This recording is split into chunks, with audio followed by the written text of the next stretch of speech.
6 Music. Hold my calls, I can't speak to anyone. I am in conversation with Rush vocalist, bassist, keyboardist, Geddy Lee. Geddy, are you there? I'm here. The autobiography, it's called My Effing Life. It's much, much, much more than a musician's memoir, isn't it? I mean, you've really dug deep in the book. There's so much stuff about you that I didn't know. So I just wondered, was it hard to sort of write about your dad and your mum and your dad's passing and that early rebellion against your aunties and uncles after your dad had died? What was it like to revisit that stuff? Well, thank you for asking. It is a more tender part of my life. And I think when I first set out to write the memoir, I was motivated to try to somehow figure out the grief I was feeling after the loss of our close friend and bandmate Neil Peart, who had passed away in early 2020. And so, to talk about loss and to think about loss sort of connects every loss you've had in your life. So in a way, I sort of welcomed the idea of examining that time when I was a mere 12-year-old boy, losing his dad, and somehow hoping that it would be cathartic, and maybe I would discover some what I call unattended sorrow that I hadn't properly dealt with to help me move forward after this more recent passing. So yeah, it was a difficult journey back in time, but it was, I think, very helpful for me as a person moving forward. I mean, you talk about your dad with such tenderness and admiration, but you can't help but notice there's a hint of regret there. Well, it was a difficult time, the grief that my mother was experiencing. As I say in the book, it took all the oxygen out of the household. Her grief was so profound, so boundless. You have to remember they had survived the Holocaust together. They had met in the camps, fell in love during the war, fell in love during their incarceration. So the backdrop of their romance was tied to a really horrible time in history. And they survived it. And they came to the new country and they made a new life for themselves and had 3 kids. And then she lost him. So her grief was understandable, but it was overwhelming. And we children were sort of, I hesitate to use the term, but a bit of collateral damage emotionally. We were not considered the main sufferers there. So we had to kind of find our own way. So in another sense, I did rebel after my duties that I performed as the oldest male child, and I rebelled in that way that drove me into music in a very fierce and passionate way. And I think in an odd way, that's the reason I ended up being the person I am and the kind of leading the kind of life as a musician as I have. So it was a kind of a two-sided coin, I mean, you write so sensitively and beautifully. I must admit, I shed a bit of a tear when you were talking about your dad. He's fleeing the Holocaust, got to the New World, and it's just the way you put with the love of his life on his arm, and it was such a tender moment in the book. I just thought, wow. And then to die so young, he was only 45, wasn't he? Yeah, he was only 45, and so it's you rack your brain when you lose a parent at that age. What would my life have been had he stayed alive, and would I still be a musician? Would I have, or would he have been an authoritarian figure that put a stop to all that nonsense? But years later, after he had passed, I discovered that he was a musician in the old country, and that was a revelation for me. You also do go in depth in the book about your parents' experiences during the Holocaust, and it's honestly it's heartbreaking. How did you find the headspace to visit that and not get clinically depressed? Well, I would say that I felt it was my duty in a way. Through the years, my mother was always the member of the family that spoke more openly about her Holocaust experiences and what they went through. My dad was very closed-mouthed about it. And so she thought it was nothing to share these horrifying stories with us as children. And they had a real effect on me, and I think in a way helped form my value system. But at the same time, many of these stories were kind of unfinished, and there was no connective tissue as to exactly what followed what and how she finally did manage to survive, and so many people from her family did survive, which was quite an anomaly for a small Polish shtetl back in the late 30s. And so I felt duty-bound to do as much research as I could, and I kind of put myself in a different headspace as a historian. And I did a lot of research. I read various books, and fortunately there was a wealth of information that I stumbled over. I had help from the Polish Museum in Warsaw, and they sent me some unbelievable documents, outlining, my great-grandfather and my grandfather's arrest, his deportation to Treblinka, for example, my mother's report card, all kinds of crazy things I was finding. And then I went to the Shoah Foundation websites and started looking through their testimonials, their video testimonials, and I found members of my own family. So I was fortunate that I was able to cross-reference all these tales that my mom had told me and put them together to create finally an accurate picture of what her and my dad went through, and leave that behind me as a document for my kids and my grandkids so that they know and they never forget how lucky we all were to be here. The Heart. Second part of my chat with Geddy Lee of Rush will be coming up very shortly. John in Worcester says, "Hey Craig, loving your chat with Geddy Lee. Got into Rush via my big brother Dave and his mate Steve Fox. I've since seen them live about 3 or 4 times. It's always incredible, especially the tour when they played Moving Pictures in its entirety. What a band, great music, and always looked like they were having a ball on stage." Robin in St Albans, "Hi Geddy and Craig, I watched Rush play Wembley Arena in 1981. Neil Peart did a 20-minute drum solo. For me, the best drummer in the world by far. Legend. R.I.P. Neil." Hugo in Swansea says, "Hi Craig, it was a year out on the time machine today, but bang on was seeing Rush in Birmingham, Alabama for the Moving Pictures tour. A long time ago now, 1981. Was epic, and Geddy is awesome. Book is on the list." Losing Neil in 2020, I mean, that must have been a difficult part of the book to write. Oh, it was very difficult.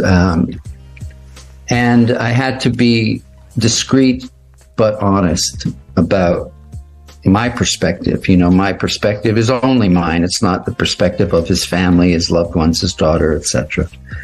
That's theirs. So I had to tread carefully, but I think it was helpful for me, and I think people are interested to know, what happened between our final gig in 2015 and, Neil's passing. So I did my best to be honest and respectful of what Neil would have okayed, me to talk about, and to paint the portrait of what a brave person he was through all the difficulties of those last few years, and how he always would say, "Mustn't grumble." And he still was very much a thinker right up to the end. So I tell these stories, I share some of the conversations, some of the emails we sent back and forth to each other during a very troubling time, and I hope fans understand that it's in a way, it's my homage to him and the 40 plus years we spent working, laughing, and loving together, I guess you could say. I mean, was there a falling out, Geddy, or were Rush just on a hiatus and we're going to get back together again?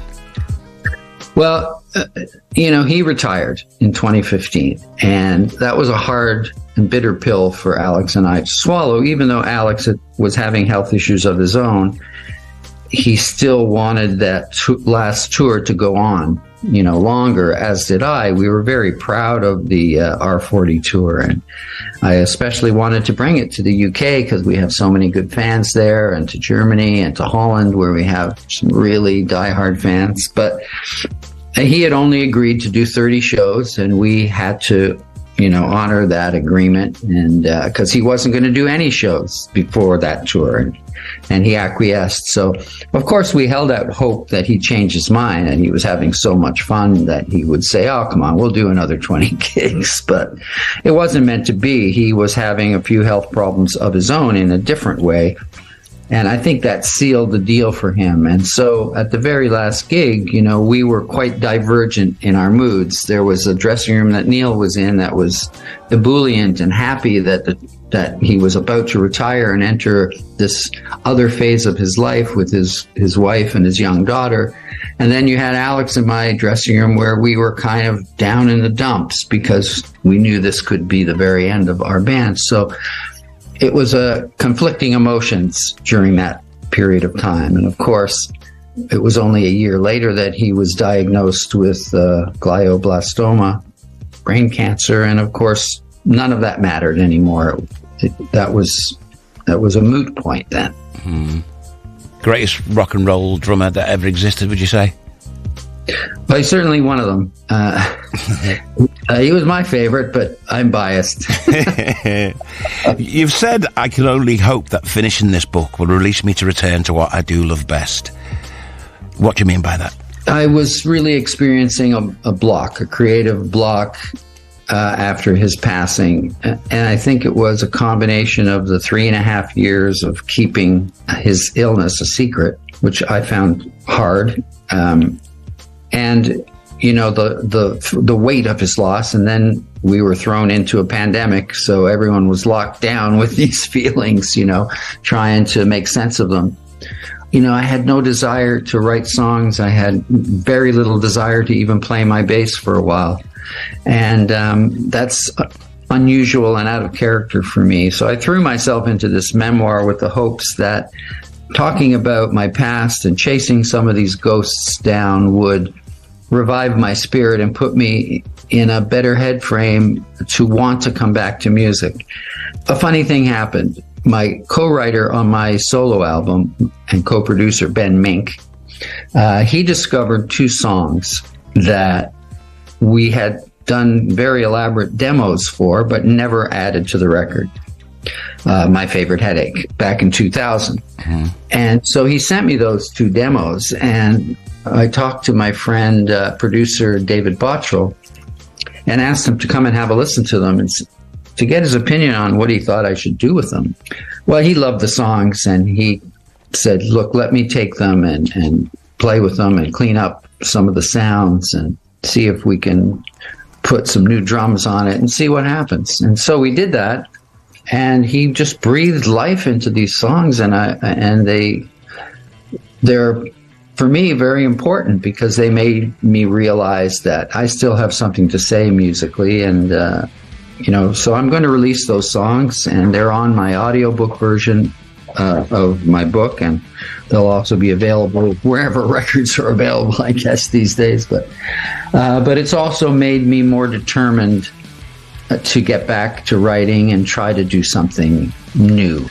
Can you pick a song from the Rush canon to play to the 6 music audience? Oh, yes. I would choose a song called Headlong Flight from Clockwork Angels. Clockwork Angels, chosen by my guest, Geddy Lee. We're talking about his effing life. It's a great title. Thank you. It kind of works. It kind of represents me, It kind of makes me smile. Tell me there's some funny stories about your life in Rush, please. Oh my God, there's so many. There's a story in my book that I won't give it all away here, but there are some fantastic moments we shared as a band, and some crazy moments. There's a moment we were doing 2 nights in Manchester on our second UK tour, and we were staying at the Piccadilly Hotel in Manchester. And after the first night, Alex got himself into a cognac drinking contest with our stage manager, who was a 6'11" guy with a very tough constitution, and that was a one-way ticket to Palookaville, you might say. So I go into great depths describing the chaos that ensued that night. And there are so many stories, and a lot of them connected to England because, of course, we made a lot of records there during that period. Farewell to Kings, Hemispheres, and then we were back there for Power Windows, etc. And so, the boredom of the studio also gave way to some antics, and I have a lot of fun describing them. And of course, the culprit usually at the core of them is always Alex, because he was such a funny and, heart on his sleeve nut bar that I was telling him a story, on that tour. I nearly took his eye out in Liverpool. We were all sides, at the stage door waiting for you to come out with all our album copies to get signed. And he signed my album, but people were pushing me. So once he'd signed it, I pulled the album away, and the album the tip of the album caught me in the eye. And he went, oh. And then they all rushed him to the car thinking he was getting attacked or something. That was me. Okay, well, I'll tell him you're sorry about that. I've told him. I was 13, and I was so excited, and so that was me. Anyway, listen, your first book, Geddy Lee's Big Beautiful Book of Bass, it was an international bestseller. And this book is so beautifully written. Is writing a thing that you're taking seriously now? Can you see yourself going down the writing angle? I can, actually. I do enjoy it. Somebody asked me that question at the Beacon Theatre, and I said, I played in a cooperative. I played in a band for almost 50 years of my life. So that is art by collaboration. That's working with other people. I don't really care what anyone says, how singular they think they are as an artist. You are always dependent on someone else in the studio, either your bandmates or, if you're a solo artist, the producer, engineer, etc. So it's by nature a collaborative style of art.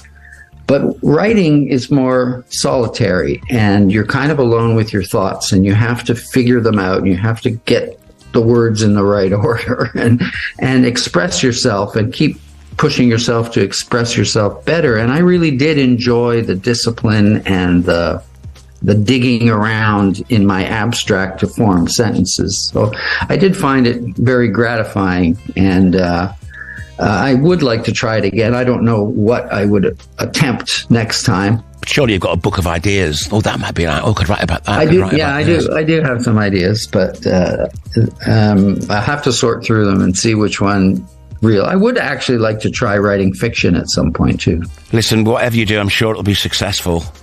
I appreciate your confidence. I'm just thinking, a book tour must be a lot less crazy than a rock and roll tour.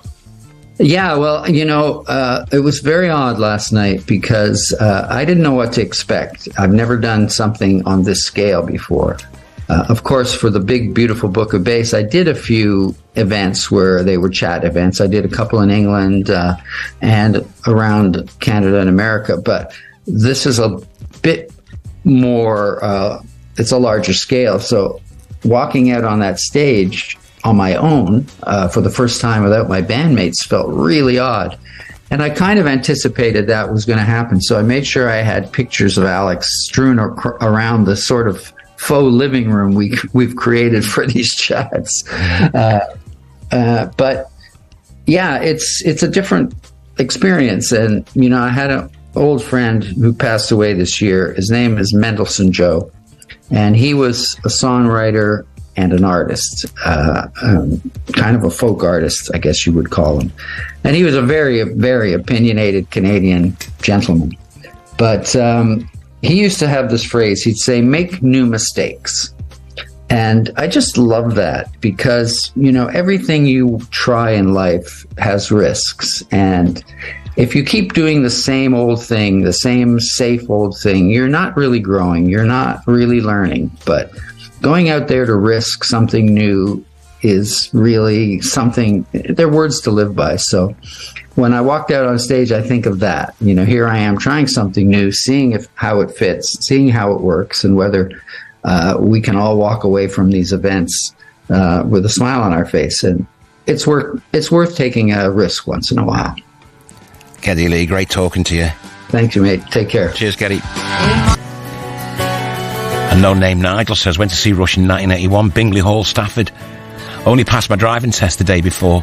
Wrote my father's Allegro off 3 miles from the venue. Never saw the moving pictures tour or Rush. Still gutted.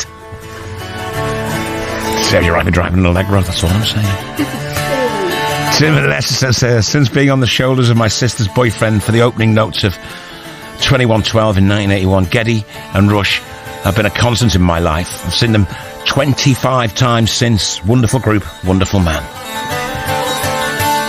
Jeff says, hi Craig, it's so good to hear Geddy Lee talk about his effing life. My copy arrived this week. I've loved Rush since the days of 2112 and I've seen them at least 6 times. The power trio never disappoints. I'll be heading to Portsmouth in December to hear Geddy speak. R.I.P. the Professor. Yeah, Neil Peart, what a drummer. Emma Rodenhurst Grant from Aberdeen, she says, hi Craig, so lovely to hear Geddy Lee on your show today. He's a hero of mine. Rush have been in my life since I was first introduced to them by my brother Paul back in the mid-70s. I've been lucky enough to have seen them live a couple of times over the years. And Duncan Hodge says, hi Craig, loving the interview, total Rush nut since 1980. First saw the Permanent Wave tour at Hammersmith and virtually all tours since. Heartbroken when they called it a day. Thanks for having Geddy as a guest. Going to his show at the Barbican on the 18th. And Les says, hi Craig, like many here I suspect I got into Rush via my older drumming brother. Warms my heart to think they're still best friends after all these years. Not many bands can say that. God bless Geddy. Long live the Professor.